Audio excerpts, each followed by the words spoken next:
नमस्कार दोस्तों, हमारी आज की पंचतंत्र की कहानी का नाम है हंस और उल्लू की कहानी। तो आइए शुरू करते हैं।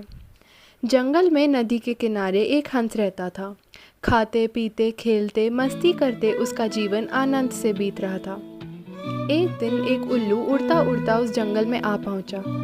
वहां जब नदी किनारे मज़े से खेलते हुए हंस पर उसकी नज़र पड़ी तो वह मित्रता करने उसके पास चला गया। हंस की प्रशंसा करते हुए वह बोला, मित्र, तुम कितने सुंदर हो। तुमसे सुंदर पक्षी मैंने कभी भी नहीं देखा। मैं तुमसे मित्रता करना चाहता हूँ। क्या तुम मेरी मित्रता स्वीकार करोगे? हंस ने उसकी मित्रता स्वीकार कर ली। उस दिन के बाद से दोनों नदी किनारे एक साथ समय बिताने लगे। वे दोनों ढेर सारी बातें करते और एक साथ खेलते।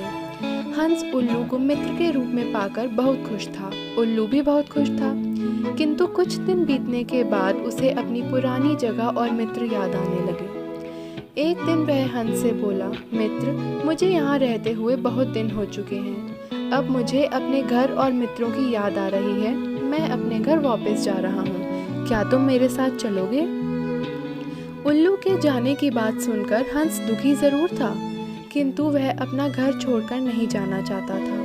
इसलिए वह बोला, मित्र, यदि तुम जाना चाहते हो तो मैं तुम्हें नहीं रोकूंगा, किंतु मैं तुम्हारे साथ चल नहीं सकता।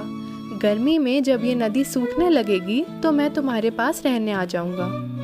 उल्लू विदा लेकर वहां से चला गया।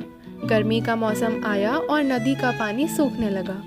तब हंस ने सोचा कि अब मुझे कुछ समय के लिए अपने मित्र उल्लू के पास रहने के लिए जाना चाहिए, और वह उल्लू के पास जा पहुंचा। उल्लू एक बड़े बरगद के पेड़ की कोटर में रहता था। हंस जब वहां पहुंचा तो रात हो चुकी थी। उसने उल्लू को आवाज दी तो उल्लू कोटर में से ही बोला, आओ मित्र, तुम्हारा स्वागत है। ये मेरा कोटर है, मैं यहीं रहता हूँ। रात हो गई है, मैं आराम कर रहा हूँ। ऐसा करो, तुम इस पेड़ पर आराम करो। सुबह ढेर सारी बातें करेंगे। हंस पेड़ की एक टहनी पर बैठकर आराम करने लगा और उल्लू अपने कोटर में।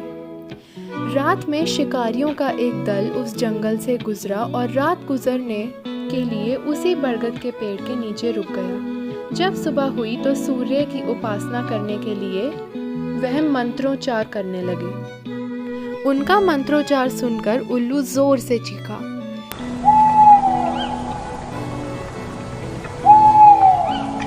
शिकारियों ने उसे अपशकुन माना और उल्लू पर तीर से निशाना साध दिया। तीर अपनी ओर आता हुआ देखकर उल्लू तो तत्परता से उड़कर दूसरे पेड़ की कोटर में जा घुसा। लेकिन तीर पेड़ की टहनी पर बैठकर आराम कर रहे हंस को जा लगा और उसके प्राण पखेरु उड़ गए। इस कहानी से हमें दो सीख मिलती हैं। नई जगह पर हमेशा सतर्क रहना चाहिए और अपने जैसे मित्रों से ही दोस्ती करनी चाहिए। धन्यवाद दोस्तों। आपको ये कहानी हंस और उल्लू कैसी लगी हमें कमेंट सेक्शन में अवश्य बताएं। और अगर आपको ये पॉडकास्ट अच्छा लगा तो वीडियो को लाइक ज़रूर करें और शेयर भी करें।